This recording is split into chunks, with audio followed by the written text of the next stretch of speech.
పంజాబ్ కాంగ్రెస్ నేత నవజ్యోత్ సింగ్ సిద్ధు గతంలో మంత్రి హోదాలో వచ్చి కేసీఆర్ ప్రభుత్వం తెచ్చిన ఇసుక పాలసీని ప్రశంసించారని, తమ రాష్ట్రంలోని ఈ పాలసీని ప్రవేశపెడతామని చెప్పినట్లుగా బీఆర్ఎస్ నేత మన్నె క్రిషాంక్ గుర్తు చేశారు. ప్రస్తుతం రేవంత్ రెడ్డి పాలనలో రాష్ట్రంలో ఇసుక అక్రమ దందా పెరిగిందని, తద్వారా రాష్ట్ర ఖజానాకు ఆదాయం తగ్గిందని ఆరోపించారు. తెలంగాణ భవన్లో ఆయన మీడియా సమావేశం నిర్వహించారు. కేసీఆర్ ప్రభుత్వ హయాంలో కొత్త ఇసుక పాలసీతో ప్రతి ఏడాది 800 కోట్లకు పైగా ఆదాయం వచ్చిందని, ఉమ్మడి రాష్ట్రంలో ఇసుకపై ఆదాయం ఏడాదికి 19 కోట్లు కూడా దాటలేదన్నారు. రాష్ట్రానికి రావాల్సిన ఇసుక ఆదాయం రేవంత్ సోదరుడు కొండలరెడ్డి జేబులోకి వెళ్తోందన్నారు. ఉదయం 7 నుంచి 3 గంటలకు మధ్యాహ్నం వరకు, మధ్యాహ్నం 3 నుంచి 11 వరకు రాత్రి, మళ్ళా రాత్రి 11 నుంచి ఉదయం 7 వరకు. మళ్ళా చెప్తున్నా, పొద్దున ఉదయం 7 నుంచి మధ్యాహ్నం 3 వరకు, మళ్ళా మధ్యాహ్నం 3 నుంచి రాత్రి 11 వరకు, రాత్రి 11 నుంచి ఉదయం 7 గంటల వరకు. కేంద్ర ప్రభుత్వ పర్యావరణ నిబంధనల ప్రకారం ఏ రాష్ట్రంలోనైనా పేజ్ నంబర్ 3లో చాలా స్పష్టంగా restricted working hours sand mining operation has to be carried out between 6 AM to 7 PM. కేవలం ఉదయం 6 నుంచి సాయంత్రం 7 వరకు. తెలంగాణలో అయితే 6 గంటల వరకే స్టాక్ యార్డ్ బంద్. ఎంత క్వాంటిటీ మిగిలింది, ఎంత క్వాంటిటీ తీసుకున్నారు, ఇవాళ వచ్చిన ఆదాయం ఏంటిది అనేది లెక్కలు వచ్చేస్తాయి. 6 గంటలకు తెలంగాణ రాష్ట్రంలో స్టాక్ యార్డ్ బంద్ చేస్తారు. కేంద్ర ప్రభుత్వ నిబంధనల ప్రకారం, పర్యావరణ నిబంధనల ప్రకారం 7 గంటలకు ఇసుక మైనింగ్ ఆపేయాలి. కానీ 24 గంటల ఇసుక మైనింగ్ తమ్ముళ్లకు నడుస్తూనే ఉండాలి, నాన్ స్టాప్, జేబులు నిండుతూనే ఉండాలి, ఇసుక కొడుతూనే ఉండాలి ఊర్లలోకి వెళ్ళి. ఎందుకు 24 గంటలు ఉండదంటే, ఈ మూర్ఖపు రేవంత్ రెడ్డి ప్రభుత్వానికి సోయి కూడా లేదు. రాత్రులల్లా మొత్తం డంపింగ్ అయిపోయిన తర్వాత ఈ హెవీ వెహికల్స్ సిటీలోకి వాళ్ళకు టైమింగ్స్ ఉంటాయి, ఎప్పుడు పడితే అప్పుడు రాలేరు. రాత్రి మొత్తం లోడింగ్ 6 o'clockకి లోడింగ్ అవన్నీ కంప్లీట్ చేసుకొని, లోడింగ్ అయిపోయిన తర్వాత రాత్రి మీరు గమనిస్తే ఇసుక లారీలు రవాణా అవుతాయి. ఎందుకంటే ఉదయం స్కూళ్ళు ఉంటాయి, ఆఫీసులకు పోయే వాళ్ళు ఉంటారు, ఊర్లలో కూడా గ్రామాలల్లో మండల హెడ్ క్వార్టర్లల్లో స్కూళ్ళకు పోయేది ఉంటుంది. కాబట్టి ఎప్పుడు పడితే అప్పుడు ఇసుక లారీలు తిరగలేవు, దానికి రెస్ట్రిక్షన్స్ ఉంటాయి. నగరానికి కూడా వచ్చే టైం తర్వాత పొద్దున ఒక్కసారి మనకు ఆ డే టైం అయినాక మనకు కనబడవు. అందుకే మీరు ఒక్కొక్కసారి మీరు చూస్తే హైవేలలో లారీలు ఆపుకొని పార్క్ చేసుకొని అక్కడ లారీ డ్రైవర్లు పడుకొని మళ్ళీ తర్వాత సక్రమంగా టైం. కానీ నువ్వు ఇవన్నీ పట్టించుకోకుండా తమ పార్టీ నేత వల్లభనేని వంశీని ఎందుకు అరెస్టు చేశారో అర్థం కావడం లేదని, దీనిపై దిగ్భ్రాంతికి గురయ్యామని వైసీపీ నేత అంబటి రాంబాబు అన్నారు. వల్లభనేని వంశీ 1-2 కేసులో ముద్దాయిగా ఉన్నారని ఆయన పేర్కొన్నారు.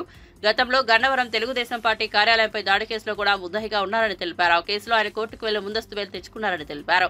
ఈ నేపథ్యంలో ఆయనను అరెస్ట్ చేసే అవకాశం లేదని భావించామని ఆయన పేర్కొన్నారు. వల్లభనేని వంశీ అరెస్టుపై వినతిపత్రం ఇచ్చేందుకు డీజీపీ కార్యాలయానికి వచ్చిన సందర్భంగా అంబటి రాంబాబు మాట్లాడారు. వంశీని ఎందుకు అరెస్ట్ చేశారో సరైన కారణం చెప్పలేదని అన్నారు. కుట్రపూరితంగా అక్రమంగా అరెస్ట్ చేశారని ఆరోపించారు. తప్పుడు కేసు పెట్టి ఇరికించే ప్రయత్నం చేస్తున్నారని ధ్వజమెత్తారు. వంశీ టీడీపీ నుంచి వైసీపీలోకి రావడంతో బాబు లోకేష్ కక్ష కట్టారని ఆరోపించారు. ఇది తప్పుడు కేసు అని అందరికీ అర్థమవుతోందని అన్నారు. 1 మాజీ శాసనసభ్యుడు మొన్న గన్నవరంలో వైఎస్ఆర్సీపీ అభ్యర్థిగా పోటీ చేసి ఓటమి పాలైనటువంటి వల్లభనేని వంశీని ఈరోజు ఉదయం తెల్లారుజామున బహుశా 6 గంటలకో 5 గంటలకో హైదరాబాదులో వారిని అరెస్ట్ చేసినట్టుగా మీడియా ద్వారా మాకు సమాచారం అందింది. ఆ తరువాత వారు అసలు ఎందుకు అరెస్ట్ చేశారో మాకు అర్థం కాలేదు. కారణం ఏంటంటే ఆయన 1 కేసులోనూ 2 కేసుల్లోనూ ముద్దాయిగా ఉన్నారు.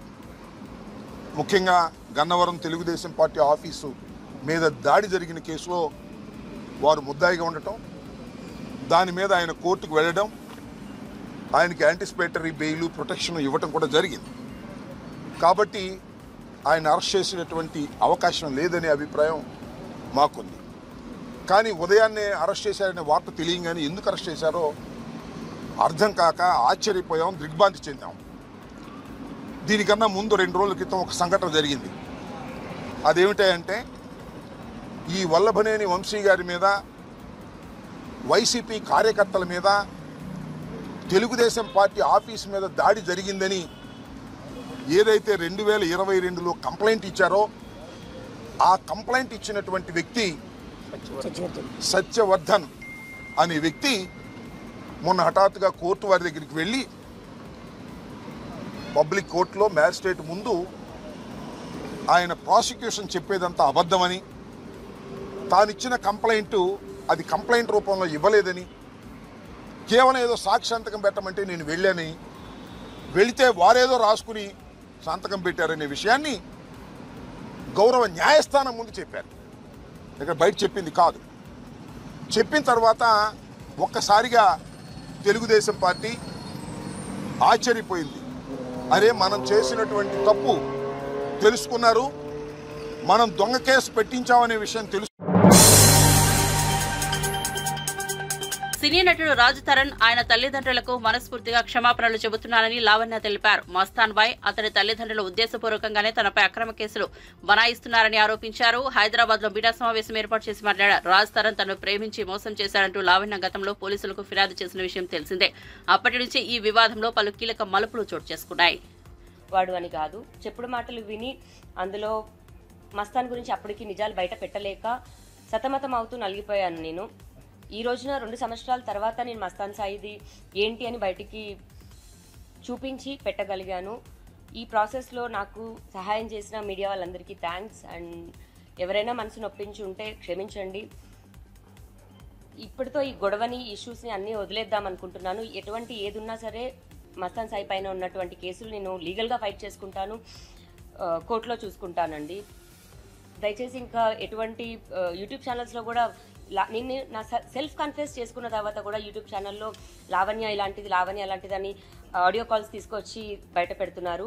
మస్తాన్ సాయి హార్డ్ డిస్క్ లేదా ఎవిడెన్సెస్ కలెక్ట్ చేసుకునే ప్రాసెస్లో నేను ఏదైనా చేసి ఉండొచ్చు. బట్ నా మెయిన్ కారణం మస్తాన్ సాయిది బస్ చేయడమే.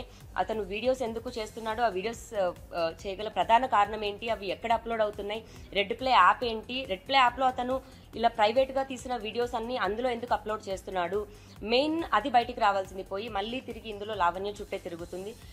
ఇదే నేను చేయాలనుకున్నది, ఇదే రాజ్ తరుణ్కి కూడా తెలుసు. బట్ ఈ ప్రాసెస్లో మేము చాలా కోల్పోయాం. రాజ్, ఐఎమ్ వెరీ సారీ చిన్నోడా. ఇక్కడే ఉంటే కాలు పట్టుకొని క్షమాపణ చెప్పాలని ఉంది. ఈలోపు నన్ను ఏం చేస్తారో కూడా తెలియదు. ఒక్క అవకాశం నాకు జీవితంలో ఉంటే రాజ్కి సారీ చెప్పాలనుకుంటున్నాను. అండ్ నా తల్లిదండ్రులకి సారీ చెప్పాలనుకుంటున్నాను.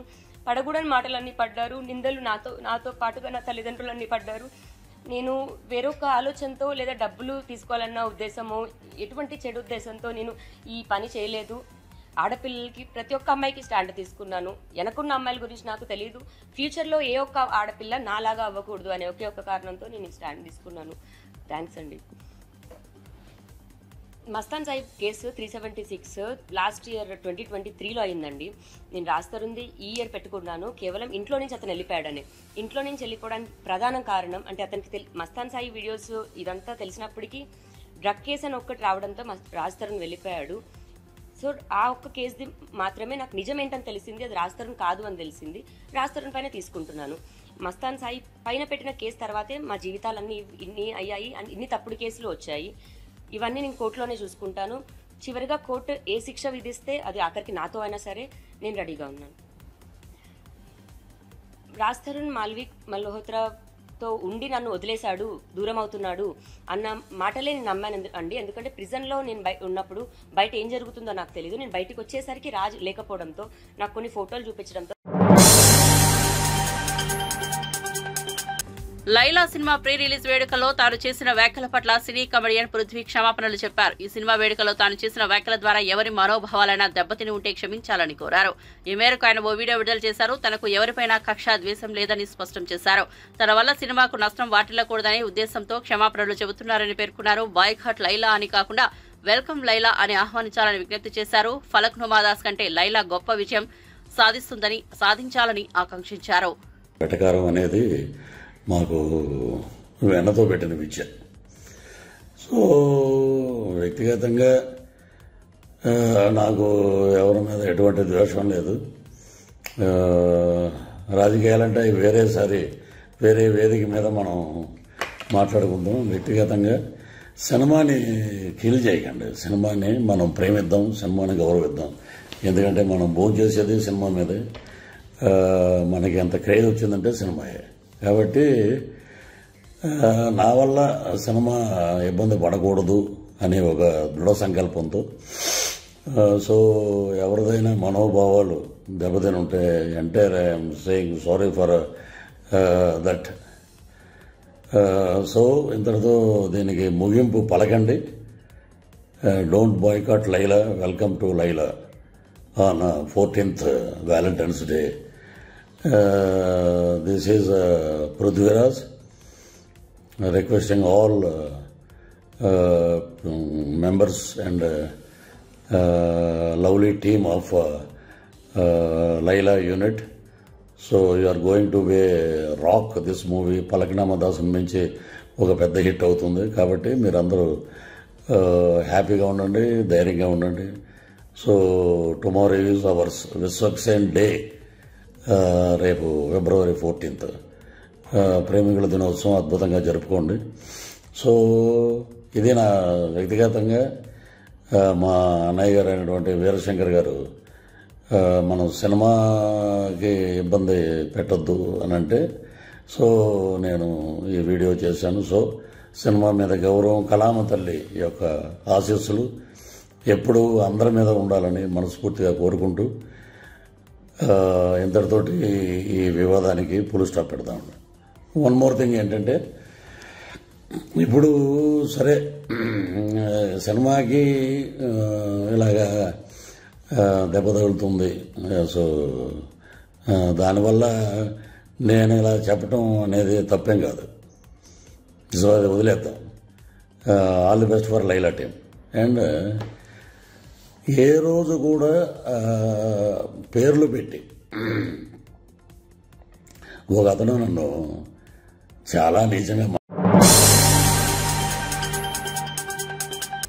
ఆంధ్రప్రదేశ్ సచివాలయంలో డ్రైవర్లెస్ వాహనం ట్రయల్ రన్ ప్రారంభమైంది. ఈ వాహనాన్ని హైదరాబాద్ ఐఐటి బృందం రూపొందించింది. ట్రయల్ విజయవంతమైతే మరికొన్ని వాహనాలను ప్రవేశపెట్టనున్నారు. సచివాలయ సిబ్బంది విజిటర్లను డ్రైవర్ లేకుండా స్వయం చాలితంగా తీసుకెళ్లేందుకు దీన్ని అభివృద్ధి చేశారు. ఏదైనా వాహనం లేదా వ్యక్తి అడ్డుగా వచ్చినప్పుడు దానంతటా అది ఆగే విధంగా ప్రత్యేక సెన్సార్ టెక్నాలజీని ఉపయోగించారు. సచివాలయంలో ఈ ప్రయోగం సక్సెస్ అయితే ఇతర ప్రభుత్వ కార్యాలయాల్లో కూడా అమలు చేసే అవకాశం ఉంది.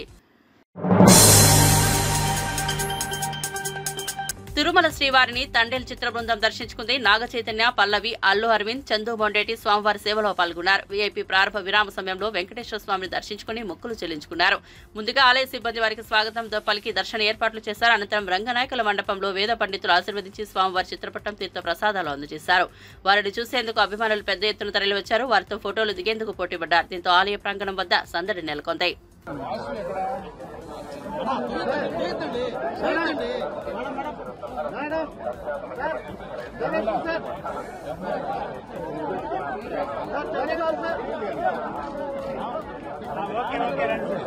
ఓకే పదండి పదండి పదండి.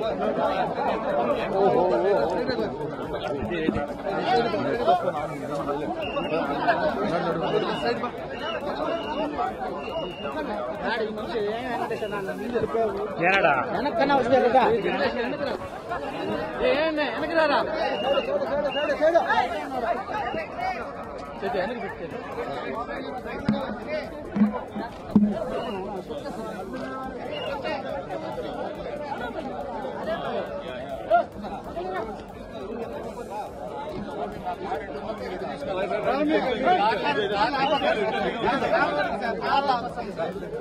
వాయిస్ రెడీ చేసుకోండి.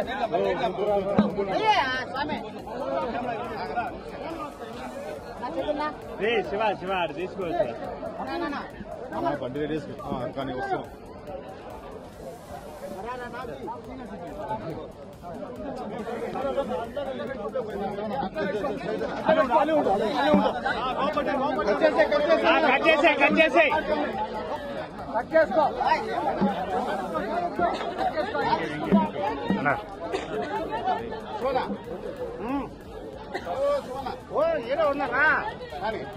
నాగ చైతన్య గారు ఫైనల్ సినిమాకి ముందు మా తండేల్ సినిమాకి ముందు వాసు గారు వచ్చి స్వామిని కోరుకున్నారు. ఈ సినిమా చాలా పెద్ద హిట్ అవ్వాలి, అఖండ విజయం అవ్వాలని. ఆయన కోరిక ఫలించింది, స్వామి కరుణించాడు. అందుకని ఆయన కోరిక అందరూ మళ్ళీ మొక్కు తీర్చుకోవడానికి నేను, వాసు గారు, మా హీరో హీరోయిన్ అరవింద్ గారు అందరూ ఫ్యామిలీతో సహా ఇక్కడ వచ్చామండి. Thank you very much. Thank you. Telugu ప్రేక్షకులకి కూడా ఈ సినిమాని ఇంత అఖండ విజయాన్ని ఇచ్చినందుకు అందరికీ ధన్యవాదాలండి. ముఖ్యంగా వెంకటేశ్వర స్వామి.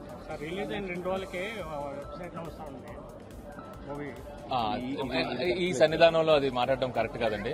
ఖచ్చితంగా ఒకవేళ ఎన్ని అడ్డంకులు వచ్చినా, ఎలాంటిది వచ్చినా గానీ స్వామి అవన్నీ తీసేసి మా సినిమాని పెద్ద సక్సెస్ ని చేసి ఇచ్చారు ఆయన. అందుకనే అండి మళ్ళీ ఈయన కోరుకున్న మొక్కు మా కోసం, వాసు గారు ఈ సినిమా కోసం కోరుకున్న మొక్కుని తీర్చడానికి తండేల్ టీం అంతా ఇక్కడికి వచ్చింది. ఖచ్చితంగా మళ్ళీ ఇంకొక సినిమాకి మళ్ళీ వచ్చి ఇంకొక మొక్కు కోరుకుంటాం. అలహాబాదియా పేరెంట్స్ శృగారం అంటూ చేసిన అభ్యంతరకర కామెడీ అంతటా హాట్ టాపిక్ గా మారింది. సామాన్యుల నుంచి సినీ ప్రముఖులు, రాజకీయ నాయకులు వరకు అందరూ రణ్వీర్ వ్యాఖ్యలపై ఆగ్రహం వ్యక్తం చేశారు. పబ్లిసిటీ కోసం ఎంతకైనా దిగజారుతారా అంటూ మండిపడుతున్నారు. తాజాగా ఈ వివాదంపై బాలీవుడ్ నటుడు జోనీ కపూర్ స్పందించారు. What is your reaction on Sir Ranveer Alavadia? The statement I really have no clue, but since he's been reprimanded by authorities, he's got an FIR. I'm sure, and I read his apology also. What he did is something which I don't endorse at all. There has got to be limitations. There's got to be self-censorship also. Even if you've got, you talk of freedom of speech. Freedom of speech doesn't mean that you can talk things which are not socially acceptable. Within your home you talk whatever you want to talk, but on social platform you need to be careful and you need to be disciplined. Thank you very much. BRS కార్యకర్తలపై అక్రమ కేసుల గురించి తీవ్రంగా స్పందించిన MLC Kalvakuntla Kavitha pink book లో అన్ని రాసుకుంటున్నామని, అధికారంలోకి రాగానే తిరిగి చెల్లిస్తామని హెచ్చరించారు. గురువారం జనగామ జిల్లా పెంపర్తిలో పర్యటించి అనంతరం బీఆర్ఎస్ పార్టీ కార్యాలయంలో మాజీ ఎమ్మెల్యే టి రాజీ అధ్యక్షతన నిర్వహించిన మీడియా సమావేశంలో కవిత మాట్లాడారు. లెక్కలు ఎలా తీయాలో మాకు తెలుసు, మీ లెక్కలు తీస్తామని అన్నారు. కాంగ్రెస్ ప్రభుత్వం కక్షపూరితంగా వ్యవహరిస్తోందన్నారు. రైతు డిక్లరేషన్ పై నిలదీస్తారని రాహుల్ గాంధీ వరంగల్ పర్యటన రద్దు చేసుకున్నారన్నారు. సామాజిక మాధ్యమాల్లో చిన్న విమర్శ చేసినా సీఎం రేవంత్ రెడ్డి భయపడుతున్నారన్నారు. సంక్రాంతి నుంచి సన్నబియ్యం ఇస్తామన్న ప్రభుత్వం ఇప్పటికీ ఇవ్వలేదన్నారు. ఈ కార్యక్రమంలో పలువురు నాయకులు, కార్యకర్తలు పాల్గొన్నారు. ఎందుకు ట్విట్టర్లో ఎవరైనా ఒక కమెంట్ పెడితే భయం ముఖ్యమంత్రి గారికి, తెల్లారికల్లా అరెస్ట్ వస్తుంది ఇంటికి. ఫేస్బుక్లో ఎవరైనా ఒక వీడియో పెడితే భయం ముఖ్యమంత్రి గారికి, తెల్లారికల్లా పోలీసు వాళ్ళు వస్తారు. అదే క్రమంలో మా కోఆర్డినేటర్ మనోజ్ రెడ్డి గారి మీద కూడా మరి కేసులు పెట్టి పాపం తమ్ముడిని తనను 16 రోజుల పాటు వాళ్ళ కుటుంబాన్ని ఆయనను ఇబ్బంది పెట్టి జైల్లో పెట్టడం జరిగింది. మేము కూడా చూస్తూ ఉన్నాం. బీఆర్ఎస్ కూడా పింక్ బుక్ మెయింటైన్ చేయడం మొదలు పెడుతుంది. ఇబ్బంది పడద్దు, ఇంతకింత తిరిగి చెల్లిస్తామని కూడా మీకు తెలియజేస్తా ఉన్నాం. మీ రాహుల్ గాంధీ ఏమో పాకెట్లో రాజ్యాంగం పట్టుకొని తిరుగుతాడు, ఇక్కడ రేవంత్ రెడ్డి గారేమో రాజ్యాంగాన్ని కాలరాసి అక్రమ కేసులు పెట్టుకుంటా తిరుగుతాడు. చూస్తూ ఉన్నాం. డెఫినెట్గా లెక్కలు మేము కూడా పెట్టుకుంటాం. మాకు జయశంకర్ సార్ నేర్పించిండు లెక్కలు ఎట్లా రాయాలనో, ఎట్లా ఉద్యమాలు చేయాలనో. ఇప్పుడు మా మీద అక్రమ కేసులు పెడుతున్నారు. మా కార్యకర్తలను కాపాడుకుంటూనే మీ లెక్కలు కూడా తీసి ఇంతకింత మేము అధికారంలోకి వచ్చినాక తప్పకుండా తిరిగి చెల్లిస్తామని ఈ ప్రభుత్వానికి హెచ్చరిక చేస్తూ మరి కార్యకర్తలందరి పక్షాన బీఆర్ఎస్ పార్టీ నిలబడి ఉంటుందని చెప్పి మీకు మరొక మారు భరోసా ఇస్తూ థ్యాంక్ యూ. జై తెలంగాణ, జై కేసీఆర్, కేసీఆర్ గారి నాయకత్వం, జై బీఆర్ఎస్, జై బీఆర్ఎస్. జై బీఆర్ఎస్ అంటే జై జై బీఆర్ఎస్ అనాలి, జై కేసీఆర్ అంటే జై జై. తిరుపతిలో ఎన్నో దారుణాలు జరుగుతున్నాయి, మీరు రావాలని హిందూ సంఘాలు పిలుస్తున్నాయి. తిరుపతిలో జరుగుతున్న స్వామీజీ ఆమరణ నిరాహార దీక్షకు మీకు కనపడడం లేదా అంటూ పవన్ కళ్యాణ్ మీద భూమన కరుణాకర్ రెడ్డి మండిపడ్డారు. తిరుపతిలో భూమన మీడియాతో మాట్లాడుతూ సనాతన ధర్మంకు విఘాతం కలిగితే తాను ముందు ఉంటానని చెప్పిన పవన్ కళ్యాణ్ ఇప్పుడు ఎక్కడ ఉన్నారని వైఎస్ఆర్సీపీ నేత ప్రశ్నించారు. తిరుమలలో ప్రైవేట్ హోటల్కు అనుమతులు ఇవ్వడంపై హిందూ సంఘాలు పోరాటం చేస్తున్నా పవన్ మౌనంగా ఉండటంపై భూమన మండిపడ్డారు. అలాగే కేరళలో తిరుమల లడ్డూపై పవన్ చేసిన వ్యాఖ్యలపై అభ్యంతరాలు వ్యక్తం చేశారు. వ్యక్తిగతము రాజకీయాలకు సంబంధం లేదు. ఇప్పటి వరకు ప్రపంచంలో ఎవరైనా, ఏ భక్తుడైనా, ఏ రాజకీయ నాయకుడైనా ఆధ్యాత్మికతతో గుడికి వెళ్ళినప్పుడు ఒక్కరన్నా ఇంతవరకు ఇలాంటి ప్రకటన చేసినారా? రాజకీయ ప్రకటన రాజకీయాల కోసమని నేను దేవుడిని సందర్శించుకుంటున్నానని మీరేందో మిమ్మల్ని మీరు చాలా గొప్పవాళ్ళుగా చిత్రీకరించుకొని ఇది పూర్తిగా వ్యక్తిగతం, నా రాజకీయాలకు ప్రమేయం లేదు, నేను అనారోగ్యంగా ఉన్నప్పటికీ కూడా 4.5 ఏళ్ల క్రితం మొక్కుకున్నటువంటి మొక్కు ఈరోజు తిరగటానికి కూడా ఇబ్బంది అయినా కూడా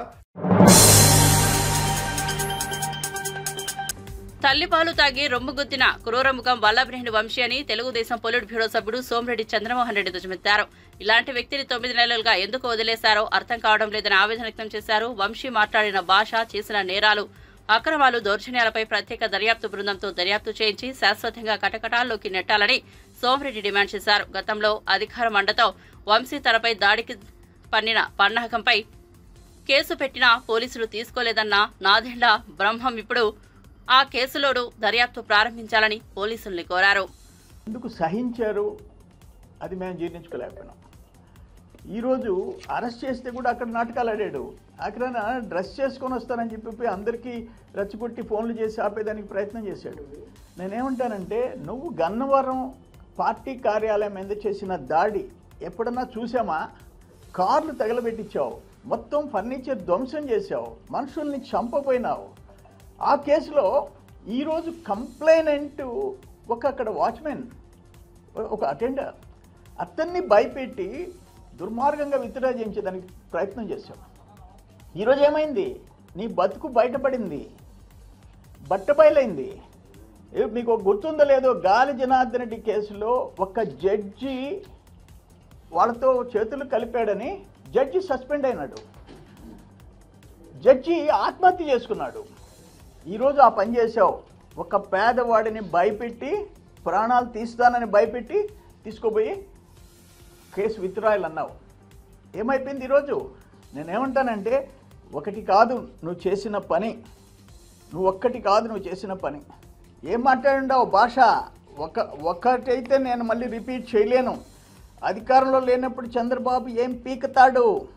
ఉడకబెట్టిన నాగడ దుంప, ఉత్తిగొట్టం ఊరేగి, ఇటువంటి ఎదవ మాటలు. లోకేష్ బాబు గారు ఏం పీకుతాడు? ఏందో గడ్డం మేకకు కూడా ఉంది. ఏం మాట్లాడావు? నువ్వు ఒక మనిషి జన్మ, నీదే మనిషి జన్మ, మనిషి మానవత్వం ఉంటే నువ్వు మాట్లాడిన మాటలు సహించరానివి. మానవత్వం లేదు నీకు. నేనేమంటాను, అయ్యా వంశీ తల్లిగారు, చెల్లిగారు, ఇంట్లో శిక్ష చేయండి అతనికి. ఒక మృగం, మీ ఇంట్లో ఉండేది ఒక క్రూర మృగం. శిక్షించండి, మీరు కుటుంబ సభ్యులు శిక్షించండి. మీకు తల్లి, చెల్లి, బిడ్డలు ఉండారు, అన్న తమ్ముళ్ళు ఉండారు. ఇటువంటి మృగాన్ని మీరు ఇంట్లో పెట్టుకొని ఉండారు. స్పేర్ చేసే మనిషి, చేయాల్సిన మనిషి కాదు. ఇది అన్యాయం. ఆఖరా నేనేం చేశాడు తెలుసా? నేను ఒక పెద్ద పుడింగి కదా, ఎవడికి లేదు మీసం, ఎవడు భయపడతాడు అని మాట్లాడాడు కదా. లోకేష్కి ఎవరు భయపడతారు, బాబు గారికి ఎవరు భయపడతారని ఇంకా చాలా చెత్త లాంగ్వేజ్ వాడాడు. అరే, ఫస్ట్ రౌండ్లో పారిపోయినోడివి.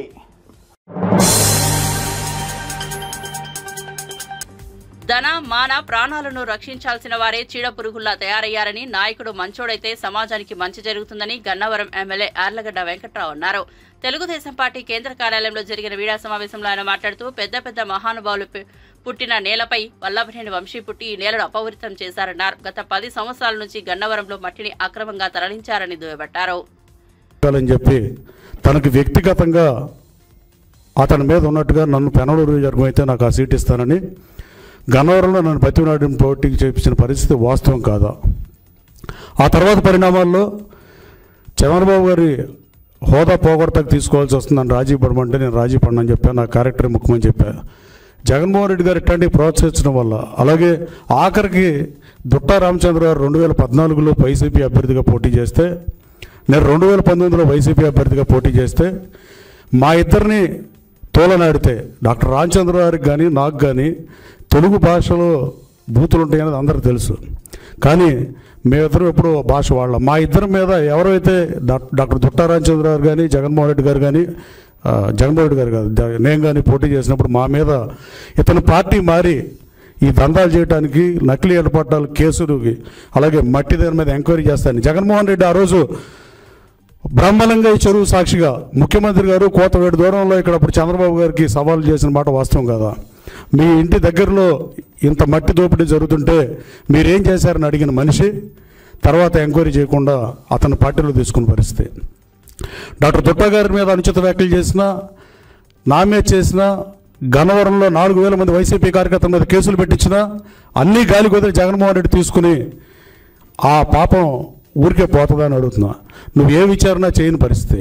నువ్వు నన్ను పోటీ చేయించేటప్పుడు మీరు చెప్పిన మాటలేంటి, ఈ పార్టీలో మనం ఉండలేమని చెప్పి, ఈ అవమానాలు మనం మొయ్యలేమని చెప్పి నేను పార్టీ మారా. కానీ అతను పార్టీ మార్చేటప్పుడు చంద్రబాబు గారు హోదా తీసేద్దామనే ఉద్దేశంతోనో, రౌడీలంటే ఇష్టంతోనో మరి ఎందుకు చేర్చుకున్నాడో జగన్మోహన్ రెడ్డి సమాధానం చెప్పాల్సిన అవసరం ఉంది. అలాగే అక్రమ లేఅవుట్లో కామన్ సైట్లు, అక్రమ లేఅవుట్లన్నీ వేసిన పరిస్థితి. గన్నవరంలో కామన్ సైట్లు మొత్తం మిస్ అన్యాక్రాంతమైన పరిస్థితి. విజయవాడ రూరల్ మండలం టౌన్ కానుకుని మేము కార్పొరేషన్లో లేకుండా రూరల్ మండలంగా ఉన్న 9 గ్రామాల్లో ఒక్క లేఅవుట్లో కూడా కామన్ సైట్ వాడుకోలేని లేని పరిస్థితి. అలాగే అన్నీ కబ్జాలు చేసిన పరిస్థితి. అలాగే బ్రహ్మలింగ చెరువు చెప్పేందాక, అలాగే పోలవరం గట్ల మీద మట్టిని తీసిన పాపం ఇది శాపంలో వెంటాడుతుందని నేను పలుమార్లు చెప్పా. పోలవరం మట్టిని తీయటం వల్లే అంబాపురంకి మొన్న బుడమేరు పొంగినప్పుడు వాటర్ వచ్చిన పరిస్థితి. అలాగే ఎయిర్పోర్ట్ భూముల్లో అవినీతి జరిగిన పరిస్థితి. ఎయిర్పోర్ట్ పక్కన జరిగిన కాలనీల్లో, లేఅవుట్లో రోడ్డులు రిజిస్ట్రేషన్ చేసిన పరిస్థితి. తోట వెంకయ్య అనే డాక్యుమెంట్ రైటర్ అడ్డం పెట్టుకుని అతను వైసీపీ నాయకుడు పెట్టిన పరిస్థితి. పుంకానుగా